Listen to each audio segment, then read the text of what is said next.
Halo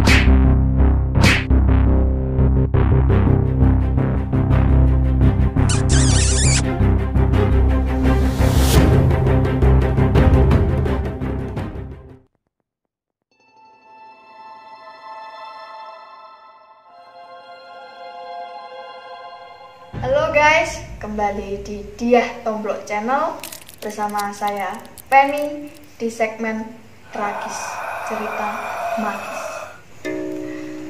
Nah, jadi di Garuda Channel itu sedang diupload sebuah kisah pendakian di Gunung Slamet. Jadi cerita pendakiannya Bapak Alex pada tahun 1985. Nah, di sini saya akan mengulik sedikit tentang kemisteriusan Gunung Slamet bersama istrinya beliau, Mami Diah Puspitari, yang punya channel ini guys.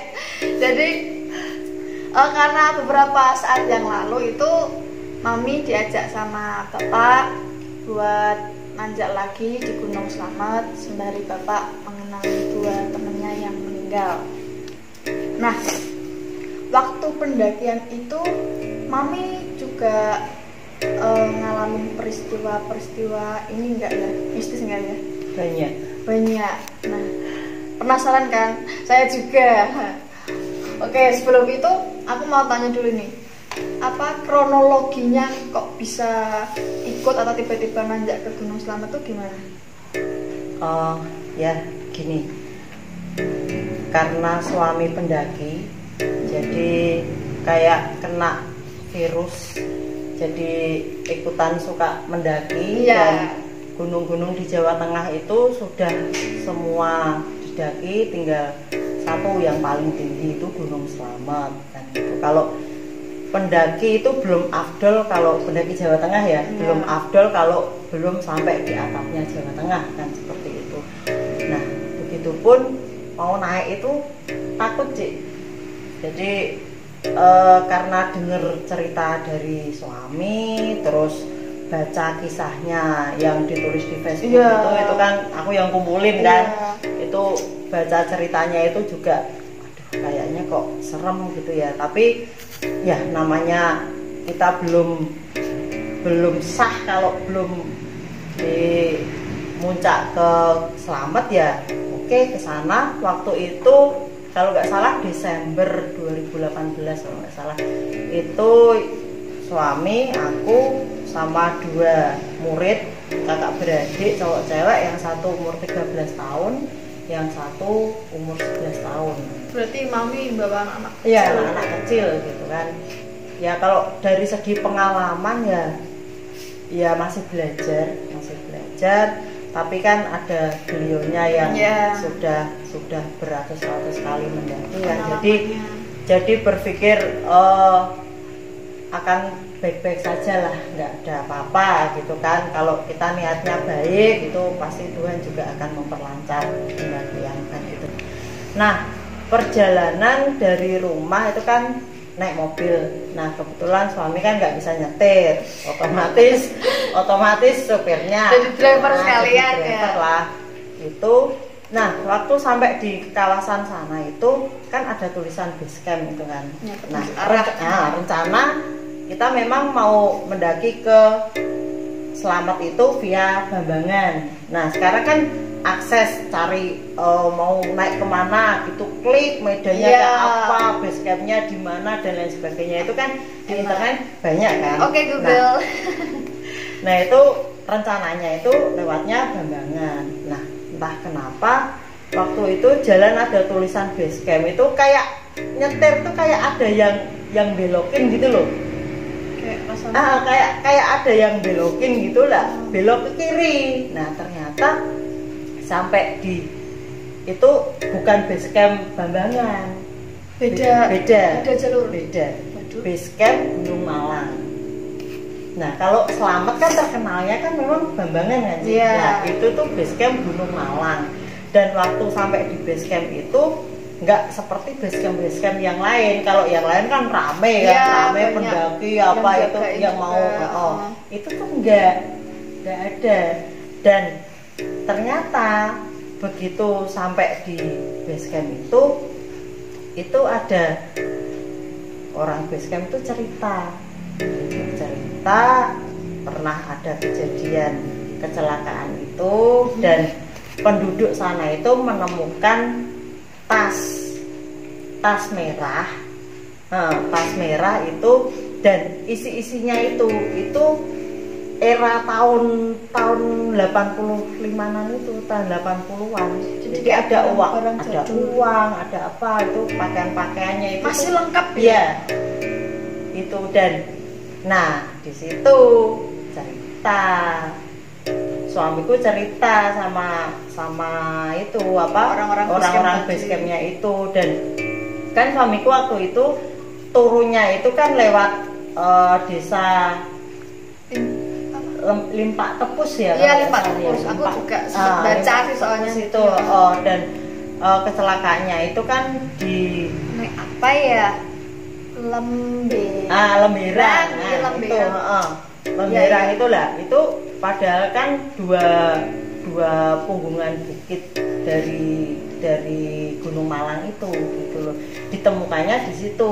Nah, ceritanya waktu itu kan suamiku tuh nungguin si Iqbal kan jatuh itu ke jurang itu terus kan si gagahnya cari bantuan kan ke bawah nah Iqbalnya meninggal terus nyari turun kan si gagah itu ketemu di jurang di bawahnya itu kan di situ terus begitu dikasih tahu kalau si Iqbal itu sudah meninggal gagah ini stres.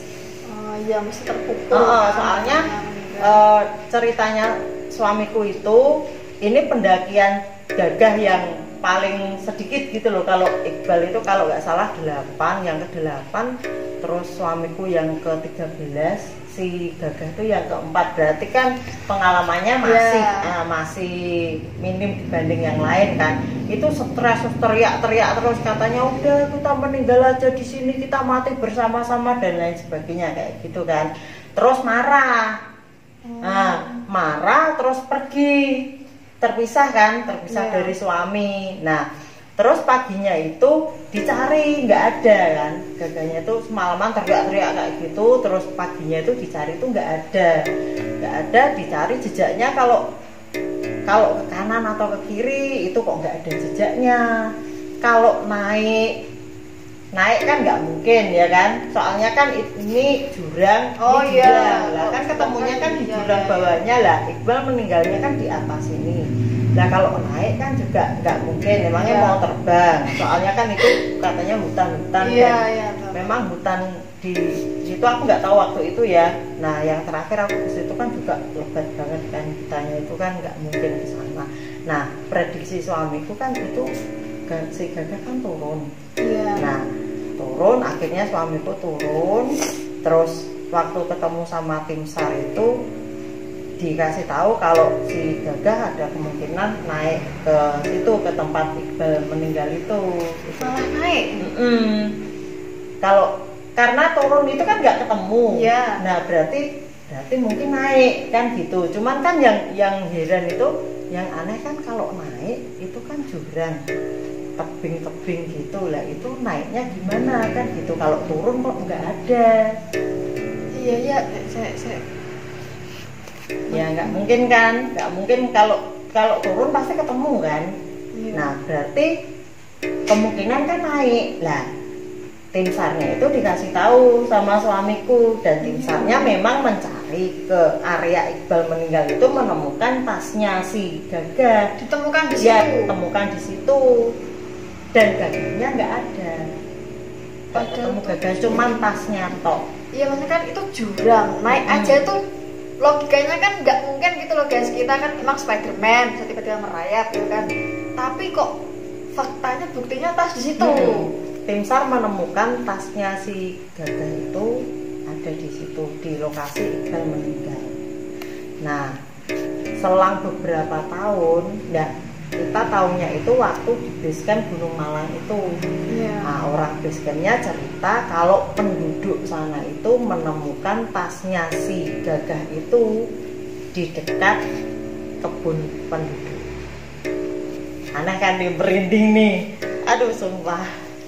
Ya nggak logis juga kan, masa gini dari gagah naik itu udah nggak mungkin. Terus setelah sekian 2002 kalau nggak salah. 2002 berarti kalau tuh 85, 15, 17 tahun. 17 tahun kok itu bisa tiba ada di dekat perkebunan warga setelah belasan tahun. Dan isinya masih utuh, ada uang zaman dulu itu.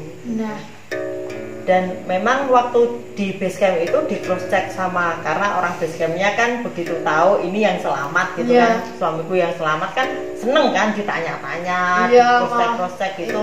Lah itu ditanya memang Gagah waktu itu bawanya tas merah gitu. Cuman kita nggak tahu waktu itu, nggak tahu bentuk tasnya seperti apa, cuman ceritanya seperti itu. Dan sekarang tasnya ditaruh di mana, barang-barangnya Gagah di mana itu kita nggak tahu. Tapi infonya udah nyebar ya Mas, pada tahu. Wow, gila sih ya Mas kayak gitu. Nah, terus waktu pendakiannya itu pendakian yang sama Bapak kan? Ya, waktu itu kan sudah selesai, kita administrasi sudah. Nah, nih. Nah, memang dari rumah itu sudah dikasih tahu kalau nanti Gunung Slamet ini tidak seperti gunung-gunung yang lain. Jadi kalau bisa kamu jangan jauh-jauh dariku kan gitu. Nah, karena kita bawa 2 anak dan kasihan kalau ini bawa barang dan medan kita kan juga belum tahu, sama-sama nggak tahu kan gitu kan. Mungkin kalau suamiku kan sudah paham, tapi nggak mau ngomong kan gitu, karena dengar itu 7 kali itu suamiku udah nyari dan lewatnya situ, vianya jalur itu, vianya situ gitu loh. Mungkin kan juga mau nostalgia atau apa, mungkin kalau bisa ini lagi atau gimana aku juga nggak tahu. Nah itu kok ya mau lewat situ gitu loh, ngajak aku lewat situ. Dan itu nggak ada pendaki lain selain kita gitu. Terus kita pakai porter sana buat bawa anak-anak kecil 2 ini gitu, ya, bawa barangnya, terus bawa anak-anak kecil 2 ini. Dan selama perjalanannya itu gimana suasananya, atau ada apa gitu? Kepo soalnya guys kan, karena ini gunungnya horor gitu loh. Itu porter, terus 2 anak itu duluan. Nah 2 anak itu duluan, aku sama suami di belakang. Dan dalam perjalanan itu memang kondisi suami kan agak kurang fit ya. Nah itu sampai di kebun penduduk aja sudah pingsan kan, udah rawat, udah lama, agak lama itu sekitar 3 jaman lah. Jadi anak-anak memang kita suruh naik duluan sama porter kan, kasihan juga porternya nunggu kan. Ya udah kita terpisah, yang 3 jalan duluan, aku sama suami gitu kan, suami di depan, aku di belakang. Nah selesai kebun penduduk itu kan masuk ke hutan lah. Masuk ke hutan itu memang apa ya, kalau gunung-gunung yang lain itu hutannya kan tidak begitu serem, kecuali Arjuna. Arjuna ya memang Alas Wali Jiwo itu memang kan auranya itu kan beda ya, auranya beda, seperti nggak kayak apa namanya, hutan-hutan gunung yang lain kan. Nah itu di Slamet itu lebih menekan lagi, mencekam. Jadi begitu masuk itu tuh kayak aku tuh merasa kayak apa ya, lembab, terus apa sih, nggak ada angin. Di situ ada merinding aku, nggak ada angin. Jadi anehnya itu apa, daun-daun apa itu nggak ada yang bergerak loh, sama sekali itu nggak ada yang bergerak bener. Dan itu apa ya, kayak masih rimbun gitu loh. Aku tuh nggak ngerti waktu beliaunya itu tahun 85 itu naik, itu yang ceritanya kayak sampai kayak gini ya, kan, udah merunduk kayak gini, nggak bisa jalan tegak itu. Terus kayak gimana, wong itu aja itu udah yang jalannya ada itu aja kelihatan apa ya, kayak gelap, terus menekan, kayak ada tekanan gitu loh. Ya, jadi aku tuh sampai nggak berani jauh-jauh loh, sumpah bener. Biasanya kan oke lah ditinggal apa sendiri itu kan nggak masalah ya, itu tuh sampai aku nggak berani jauh-jauh. Nah itu siang kan, kita pendakinya kan sampai situ tuh siang. Begitu sampai di daerah tertentu itu di hutan itu, aku dengar dari sebelah kiri itu kan jurang kan, terus ada punggungan bukit itu. Nah dari situ tuh aku dengar suara, kalau itu manusia kok ya nggak manusia, masuk manusia suaranya berat kayak gitu. Terus kalau itu suara binatang misalkan harimau ya kan, pernah aku nanjak ke Raung itu suamiku pernah ketemu sama masih ada harimau di situ lah, itu suaranya kan erangannya itu kan gitu kan, itu beda, itu nggak binatang gitu loh, itu bukan harimau. Dan itu aku denger tuh 2 kali itu suaranya tuh berat, cowok gitu, dan suaranya kayak gitu. Aduh sumpah merinding Ci. Itu kayak ngerang iya gitu sekali, terus lagi kayak gitu, terus aku tuh iya inilah aku merinding sumpah. Terus nular kayak terus tuh aku tanya sama suamiku, Mas suara apa itu? Tuh udah nggak usah didengerin, jangan jauh-jauh dari aku, ayo jalan lagi gitu. Nah aku makin deket lah, jalan kan. Nah itu terus sampai itu agak jauh sih, agak panjang sih ya, maksudnya hutannya itu kondisinya lembab menekan, itu tuh agak lama, kita berjalan tuh agak lama sampai di tempat yang di situ tuh ada burung, angin, sepoi-sepoi. Lah itu udah lewat area itu aku udah biasa aja gitu loh. Maksudnya enggak setakut tadi. Memang tuh kayak tadi tuh kayak takut banget loh, mau jauh-jauh tuh takut banget karena memang kondisinya itu, atmosfernya itu atmosfer yang menyeramkan, menekan, gelap gitu ya. Kayak gitu. Nah tambah ada kayak gitu lagi. Nah tambah kayak siang siang aja kayak gitu, malah gimana pulang itu, kalau aku pulang. Nah itu ketemu sama anak-anak sama porter itu di area yang kita udah bebas dari atmosfer mencekam itu lah. Di situ anak-anak istirahat pada tidur, suami tidur, terus porternya juga tidur kan. Itu aku nggak tidur, itu santai aja gitu loh. Kalau kata Cici B aja gitu kan. Itu ya ada burung, ada angin sepoi-sepoi, aku biasa aja, malah aku cari ini jerawatnya suami lihat anak-anak. Nah, itu udah biasa aja. Terus kita jalan lagi, memang nggak ada pendaki selain kita berlima, bener-bener sepi. Malesi banget pokoknya kalau mendaki, nggak ada. Kalau suamiku seneng mendaki, nggak ada pendaki lain tuh seneng, berasa gunung tuh milik sendiri gitu. Tapi kalau aku kan, kalau nggak ada yang lain, kondisinya kayak gitu kan juga serem kan gitu. Nah itu kita setelah istirahat ya kurang lebih setengah sampai 1 jam lah, kajian anak-anak juga kan, suami juga, kita lanjut jalan lagi.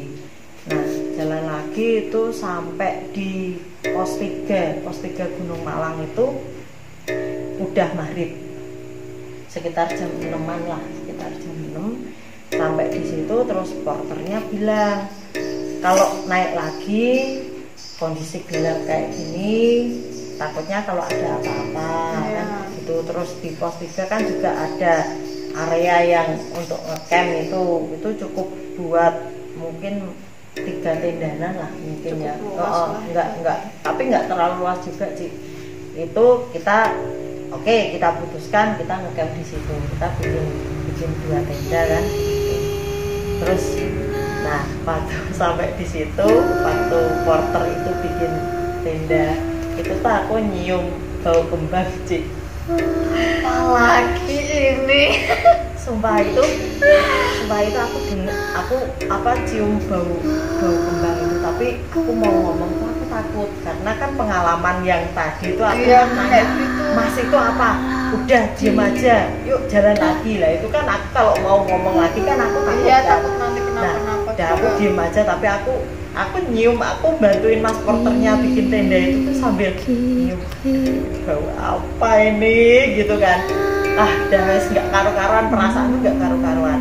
Dan tadinya itu mau bikin api unggun sih, mau bikin api unggun, tapi mas porternya gini, nggak usah bikin api unggun aja, langsung istirahat aja karena kan besok perjalanan masih jauh. Rencana kan kita mau nanjak lagi itu sekitar jam 2-an lah, jam 2 pagi itu kita mau nanjak, jadi di situ cuma istirahat sebentar gitu loh. Kalau misalnya bikin, mungkin mas porternya mikirnya kan kalau bikin api unggun nanti gimana, malah nggak bisa istirahat gitu kan. Oke, habis itu kita bikin makan, terus kita istirahat. Nah pas itu tuh aku juga nggak bisa tidur. Biasanya kan kalau capek kan bisa langsung tidur. Itu tuh aku tuh nggak bisa tidur. Suamiku mah kalau udah masuk di tenda gitu pakai sleeping bag itu udah kayak gitu. Nah itu aku tuh nggak bisa tidur lah. Pas itu yang anak-anak kecil itu sama porternya, tendanya aku sama suamiku. Lah itu tuh tendaku tuh kayak digoyang-goyang gitu. Kayak digerak-gerakin gitu loh. Ada angin nggak? Nggak ada angin. Nggak ada angin tapi kayak ada yang goyang-goyang. Bener. Jadi itu kayak beberapa orang ya, mungkin 4 orangan lah gitu gerak-gerakin tenda gitu. Tapi kan posisinya tadi kan sepi. Nggak ada pendaki lain, dan itu tendanya tuh kayak digerak-gerakin bener gitu loh lah. Mas gitu, gitu tak, apa? Aku kesel ngantuk gitu, nggak mau bangun sih. Aku kan takut toh sih. Dah aku coba tak tidurin gini toh, kubruk kayak gitu lagi. Aduh ini kok nggak jam 2 aku tuh liatin jam terus iki lendang kan gitu kan, takut kan. Nah itu kalau nggak salah itu sekitar 3 kali digerak-gerakin gitu ya. Kalau di gunung lain kan di Sumbing itu aku pernah kan cuman denger langkah kaki. Lah itu enggak sih, itu digoncang kayak gitu, nggak ada angin posisinya. Dan tadi kan aku cerita kan gunungnya itu kan anginnya nggak begitu banyak. Nah itu terus udah jam 2 kan, jam 2 udah persiapan. Nah tenda kita tinggal karena kan kita naik nanti turun kan lewat situ lagi, nanti diberesin. Biasa kan kalau kita mendaki kan kayak gitu biar nggak banyak bebannya kan nggak berat. Kita jalan itu jam 2 lah. Nah itu juga kondisinya tuh apa ya, nggak kayak, memang tuh apa ya, Slamet tuh beda sih ya. Aku nggak tahu kalau lewat Bambangan gimana, tapi lewat Gunung Malang itu tuh kayak atmosfernya itu memang tuh nggak kayak yang lain gitu loh Ci. Nah itu sampai di pos 5 itu ini apa, subuh udah agak terang gitu. Nah sampai di pos 5 kita istirahat. Nah porternya itu pamit pulang. Aneh kan? Maksudnya gimana? Jadi porter itu kan sudah kita sewa, udah kita bayar di muka. Namanya porter itu perjanjiannya naik sampai puncak, turun lagi. Nah selama ini kan seperti itu. Nah itu sudah sepakat. Dan ternyata itu porternya itu sampai pos 5 itu pamit turun. Alasannya itu ada acara. Nah di situ kan pas ngobrol-ngobrol itu, itu kan aku baru berani ngomong kan, karena sudah lewat dari situ kan. Mas aku tadi malam tuh pas diriin tenda itu nyium bau kembang gitu. Terus mas porternya itu bilang, aku juga Bu nyium bau kembang. Aduh ternyata sama. Nular lagi. Aku nggak tahu yang lain gimana, mencium itu atau enggak, aku nggak tahu. Tapi mas porternya itu bilang kayak gitu. Aku juga cium bau kembang itu, makanya nggak usah bikin api unggun aja kan gitu, langsung istirahat aja. Gitu. Itu dia berani ngomongnya, itu juga sebenarnya juga takut yang di pos 5 itu. Nah itu dia pamitan turun, padahal tadinya kan dia nggak bilang ada acara. Iya, kalau udah sepakat. Nah sepakatannya gitulah, itu dia tuh turun gitulah. Ya udahlah, mau ya, gimana ya, mau gimana lagi. Akhirnya berempat kita naik lagi. Nah dari pos 5 itu mau menuju batas vegetasi itu jalan hilang-hilang. Ya pasti kadang ada kelihatan ya, jalannya, kadang kelihatan, kadang enggak, jalan tuh hilang-hilang. Karena memang apa ya, mungkin karena nggak banyak pendaki yang lewat situ, jadi jalan, kalau banyak pendaki kan jalan jadi lebar gitu kan. Akhirnya kan ada bekas jalannya itu lewat Gunung Malang tuh nggak ada, jadi sering hilang. Terus harus coba kamu ke sana, oh ternyata di sini jalannya gitu, ketutup semak-semak apa gitu. Nah sampai kita cuman bawa satu tas, terus bawa makanan yang bisa dimakan praktis gitu kan, karena semua barang ditinggal.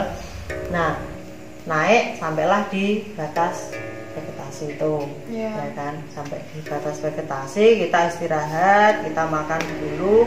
Terus suami bilang hati-hati kalau naik, karena naik itu kan agak kayak pasir-pasir, terus batu-batuannya kan tajam kan, batuan tajam. Aku sempat bawa satu bongkah itu memang kemerah-merahan gitu, dan kalau di giniin tuh emang tajam sih. Bisa ya, gampang. Makanya kan di ceritanya bapak itu, suami itu kan, si Iqbal waktu terperosot itu kan, ditahan pakai tangan itu kan, ini kayak kena cutter itu, tapi nggak ada darahnya saking dinginnya. Nah, pas itu tuh nggak begitu dingin, jadi sampai situ itu udah pagi lah, sekitar mungkin jam 8-an mungkin. Sampai di situ kita istirahat dulu. Suami bilang hati-hati kalau naik. Oke, itu juga bikin stres dari batas vegetasi sampai puncak itu, karena jauh sekali. Nanjak tapi jauh. Jadi sampai, aduh ini nggak sampai. Kasihan anak-anak juga kan, anak-anak juga itu, wah. Tapi luar biasa, anak-anak itu semangatnya itu luar biasa. Nah sampai itu aku tuh nggak percaya waktu naik itu, terus kayak ada batu besar gitu loh. Nah suami tuh bilang, ayo ini sudah mau sampai.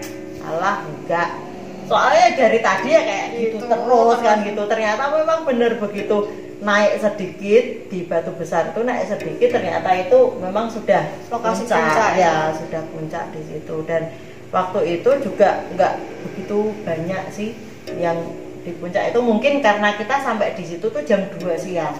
Iya, kalau biasanya kan orang-orang pas sunrise itu pada di puncak. Itu jam 2 itu ya nggak begitu banyak, mungkin cuma ada 4-5 orangan lah di panas itu. Kan. Nah setelah foto-foto udah kita turun, ya kan? Kita turun itu juga takutnya tuh nanti kalau tiba-tiba kabut gimana ini, kan ceritanya kan kayak gitu kan. Awal mulanya kan soalnya kan kalau di gunung itu kan kadang itu siang itu juga kan ada kabut kan gitu, tiba-tiba ada kabut, tiba-tiba nanti hujan, tiba-tiba ini kan. Nah itu takut juga turun itu piye carane lek ndang cepet turun kan gitu. Dan akhirnya kan kita putuskan turunnya nggak lewat di Gunung Malang, karena sampai batas vegetasi itu sudah hari udah mulai mau gelap kan, udah mau maghrib. Kalau lewat situ lagi orang pas siang aja ya kan, kondisinya jalan aja hilang-hilang. Kalau malam lewat situ, bentar, kalau itu turunnya beda jalur, terus berarti barang-barangnya tinggal semua. Jadi sampai batas vegetasi itu akhirnya suami mutusin udah barangnya ditinggal aja, kita nggak usah turun lewat Gunung Malang karena takutnya siang aja kayak gitu ya kan, jalan hilang-hilang ada kayak gitu. nek malam terus gimana, kan resiko juga bawa Ya, dua anak itu kan resiko juga lewat situ. Udah akhirnya kita putuskan lewat Bambangan gitu. Dan ternyata begitu lewat Bambangan itu kok rame sekali lewat situ memang. Kayak suasana pendakian yang sekarang gitu. Nah itu ya mungkin gini nih, aku berpikirnya ya kayak ada yang goncang-goncang tenda, ada suara-suara itu, terus kondisi menekan. Mungkin yang pihak sana itu mungkin kan juga orang ini datang lagi ke sini, dikiranya mau nyari temennya lagi atau gimana, kan aku juga nggak tahu ya. Nah itu mungkin seperti itu, karena 7 kali pendakian untuk mencari temennya itu kan lewatnya situ kan gitulah. Itu mungkin juga yang nggak kelihatan itu juga mungkin ini mau nyari temennya lagi nih, masih nggak terima ini atau gimana ini gitu ini lagi. Nah itu yang luar biasa di Suami itu setelah 32 tahunan mungkin ya, 30-an lebih itu baru mau mendaki lagi ke Slamet itu karena menyisakan trauma yang sangat mendalam kan. Traumatik banget itu lah. Insidennya kan sampai kayak gitu guys. Gitu ceritanya. Wah, ini mendengar apa ya,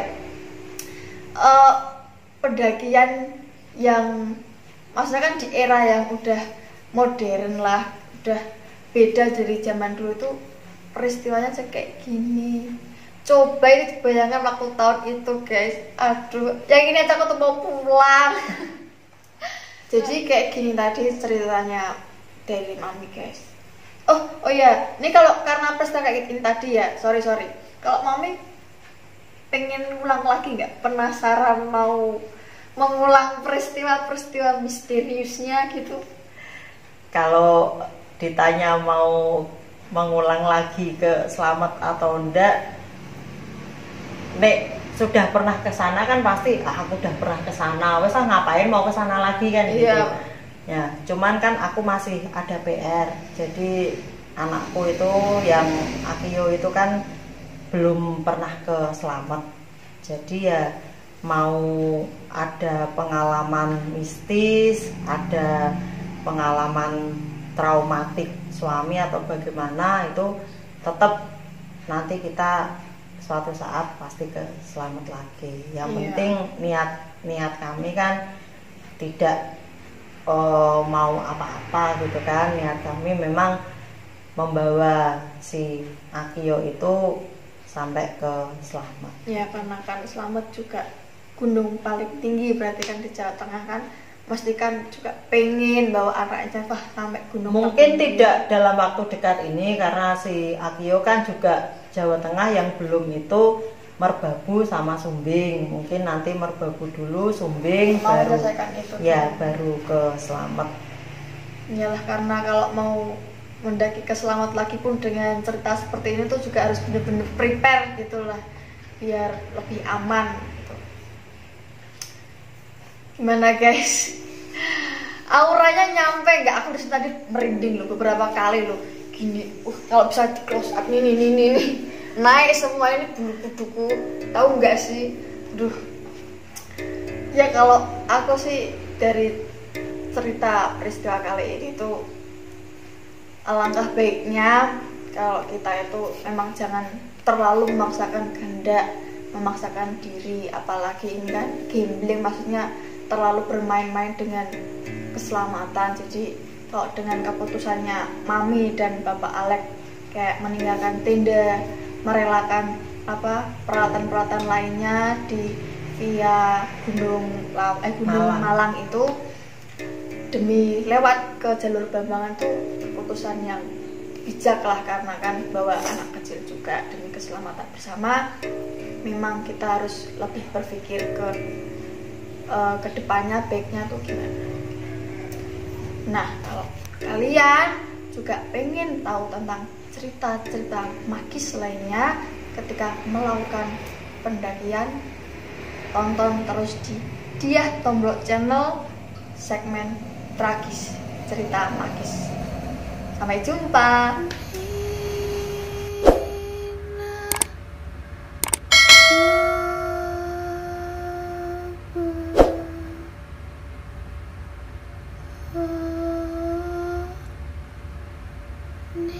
need